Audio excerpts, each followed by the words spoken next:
네, 안녕하세요. 미주미 연구원 김준영입니다.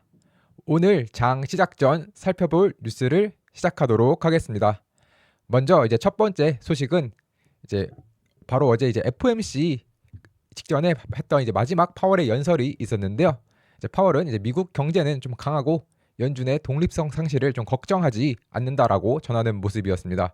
이제 내용을 조금 더 살펴보시면 이제 12월 FOMC 전 마지막 그 연설에서 9월에 금리를 인하했을 때보다 지금 경제가 좀 더 좋아 보인다라고 평가를 하는 모습이었습니다.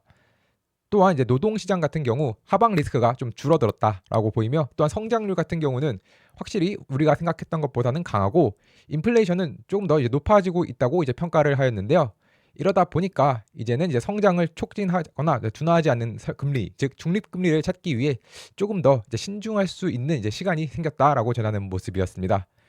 현재 이제 위원들, 즉 연준 위원들 같은 경우 이제 통화 정책에서 다음에 무엇을 할지 좀 고민을 하고 있는데, 이달 말에 발표될 이제 데이터들을 보면서 조금 더 전망이 명확해질 것이다라고 하며 다시 한번 이제 데이터를 조금 더 강조하는 그런 모습을 보였습니다.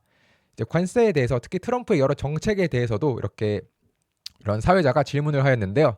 먼저 관세에 대해서는 자신은 이제 관세가 얼마나 커질지, 그리고 그 시기는 어떻고 어느 정도 기간이 지나갈지, 또한 어떤 상품에 그리고 어떤 국가의 제품에 관세가 부과될지, 그리고 그거에 대해서 다른 나라들이 뭐 보복을 할지 아니면 또 다른 경제 주체들이 이러한 관세를 통해서 높아진 가격을 보고 받아들일지 아니면 못 받아들일지 등 되게 너무나도 다양한 이러한 있을 수 있는데, 자신들은 이 부분에 대해서 뭐 아는 것이 없기 때문에 현재까지는 이를 반영해서 좀 정책을 수립할 수 없다라고 전했으며, 이런 트럼프 대통령 당선인의 이런 관세 말고도 이민 등 여러 정책에 대해서도 마찬가지다라고 하며, 현재까지 이제 정책 자체에 대해서는 현재 이제 특별히 이제 통화 정책을 할 때 고려할 때 좀 고려하기 좀 어렵다라는 점을 좀 다시 한번 피력하는 모습을 보였습니다.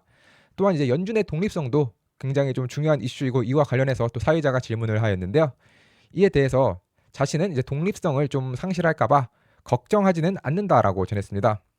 어차피 자신들, 즉 연준은 법에 의해 만들어졌고 특정 정당이나 어떠한 정치적 결과가 아닌 항상 모든 미국인의 이제 이익을 위해 결정을 내릴 수 있는 능력을 부여받았다. 그래서 자신은 원론적으로 이제 미국인의 이익을 위한 최대 고용과 이제 물가 안정을 달성하고 정치에 관여하지 않을 것이다라고 하며 하는 모습을 보였는데요. 이와 관련해서 추가적으로 이제 트럼프 대통령 당선인이 대통령 취임 직후 바로 이제 차기 연준 의장을 지목함으로써 이렇게 좀 그림자 연준 의장과 관련된 정책에 대해서 어떻게 생각하냐라는 질문이 있었는데, 자신은 이제 그런 아이디어는 좀 실현되지 않을 것이다. 그리고 역대 재무부 장관과 마찬가지로 이 스콧 베센트와도 동일한 관계를 맺을 것이다라며 이렇게 전반적으로 향후 이런 독립성에 관련해서도 뭐 크게 걱정하지 않는다라는 견해를 내비쳤습니다. 파월 연준 의장 말고도 또 이제 알베르토 무살렘이라는 이제 세인트 루이스 연은 총재도 발언이 있었는데요.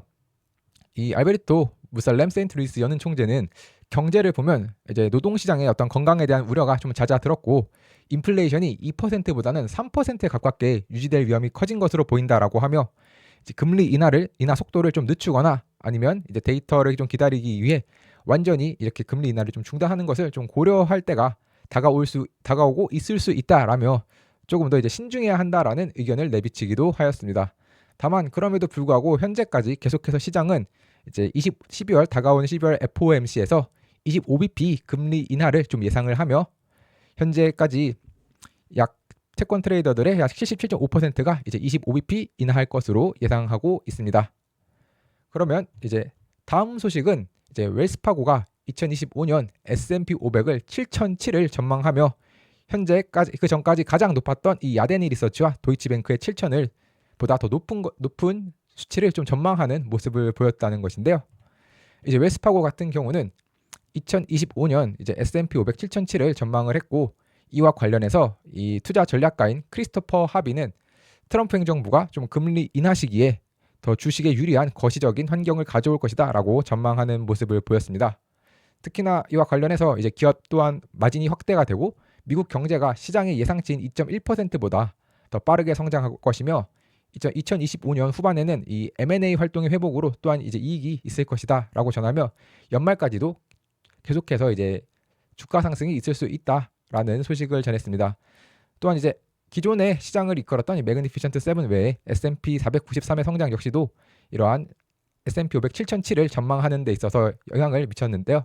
처음에는 이제 강세장에 대한 정서 그리고 현재 밸류에이션이 높다 보니까 자신도 비관론 쪽으로 의견을 기울이고 싶었는데 데이터가 이제 S&P 500의 약세나 마이너스를 뒷받침하지 않았다고 하며 2025년은 이제 견고한 한 해에서 강세로 전환하는 한 해가 될 것이다라며 다시 한번 이렇게 긍정적인 좀 의견을 피력하는 모습을 보였습니다.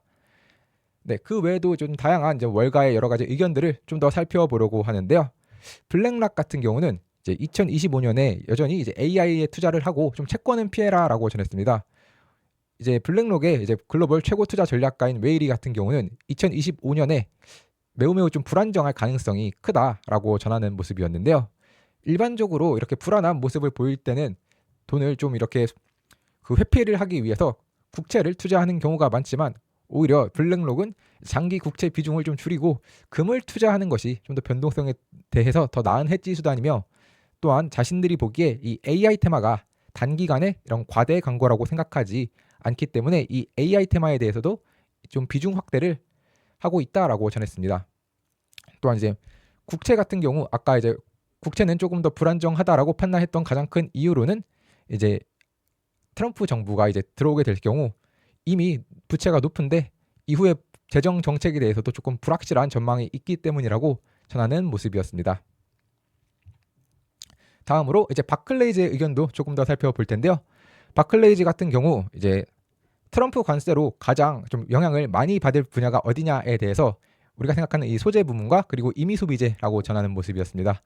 이제 워낙 이제 멕시코와 지금 캐나다산 제품에 대해서 최종적으로 관세 부과를 할지는 불명확하지만 현재까지 이제 25%의 관세 부과 그리고 중국산 같은 경우는 10%를 추가적으로 관세를 부과하겠다라고 했기 때문에 만약에 이것이 현실화된다면 결국 이 재료 분야와 그 다음에 임의 소비재 분야가 좀 타격을 입을 수 있다라고 전했는데요. 특히 이제 임의 소비재 이러한 이유로는 이 부문들 두 가지 부문들이 대부분 이제 멕시코와 캐나다에서 좀 상당한 공급 및 생산이 이루어지기 때문에 결국에 만약 이러한 관세가 이루어지게 된다면 이제 EPS가 한 두 자릿수로 마이너스가 될 수 있는 위험이 있고 또 S&P 500 전체의 EPS가 한 2.8% 정도 이제 하락을 초래할 수 있다라고 전했습니다. 다만 이제 바클레이즈는 이번 관세가 그래도 좀 협상 전술에 가깝다고 생각을 한다고 하면서 궁극적으로는 이제 25bp 관세가 시행되지는 않을 것 같다. 그냥 단지 이제 결국에 이제 26년도에 있을 이제 US MCA 관련해서 협상을 하기 위한 하나의 수단일 것이다라고 전하는 모습이었습니다. 네, 다음 소식으로는 이제 골드만삭스의 이제 12월 강세는 월말에 나타날 것이다라는 소식인데요. 이제 골드만삭스의 이제 기술 전략가인 스콧 루브너는 12월 주식시장은 평균적으로 이제 1928년부터 이제 12월 한 달간 약 2.04% 상승하는 모습을 보였다고 전했습니다. 그러나 이러한 상승의 대부분은 보통 이제 월 말, 즉 한 12월 한 23일부터 이렇게 나타나는 모습을 보인다고 전하며 이제 이번 주죠. 12월 한 이번 주 혹은 이제 다음 주까지는 큰 폭의 상승은 있지 않지만 결국에 월말까지 큰 폭으로 좀 상승이 있을 수 있다. 그래서 대부분의 수익은 마지막에 발생했다라고 전하는 모습이었습니다. 네, 이상으로 오늘 장 시작 전 살펴볼 증시 이슈. 첫 번째로는 이제 파월 연준 의장의 연설, 그 다음으로는 이제 웰스파고의 S&P 500이 2025년 연말까지 7,700로 간다는 소식, 그 다음으로는 이제 골드만삭스의 12월 강세가 월말에 나타날 것이다를 포함해서 이제 블랙락 등 다양한 이런 IB들의 2025년과 연말까지의 이러한 전망까지 모두 알아보았습니다. 감사합니다.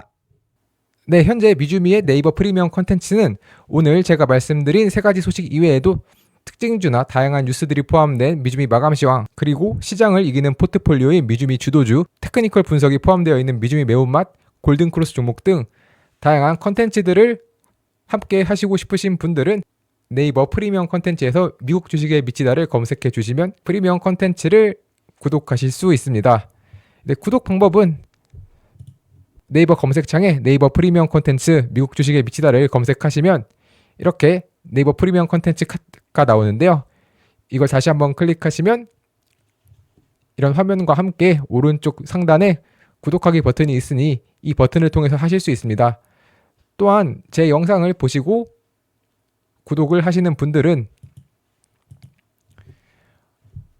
영상 하단의 상세 보기를 보시면 네이버 프리미엄 콘텐츠 구독하러 가기가 있는데 이 버튼을 누르시면 화면 오른쪽 상단에서 이제 구독하기 버튼을 눌러주시면 네이버 프리미엄 콘텐츠 구독이 가능합니다.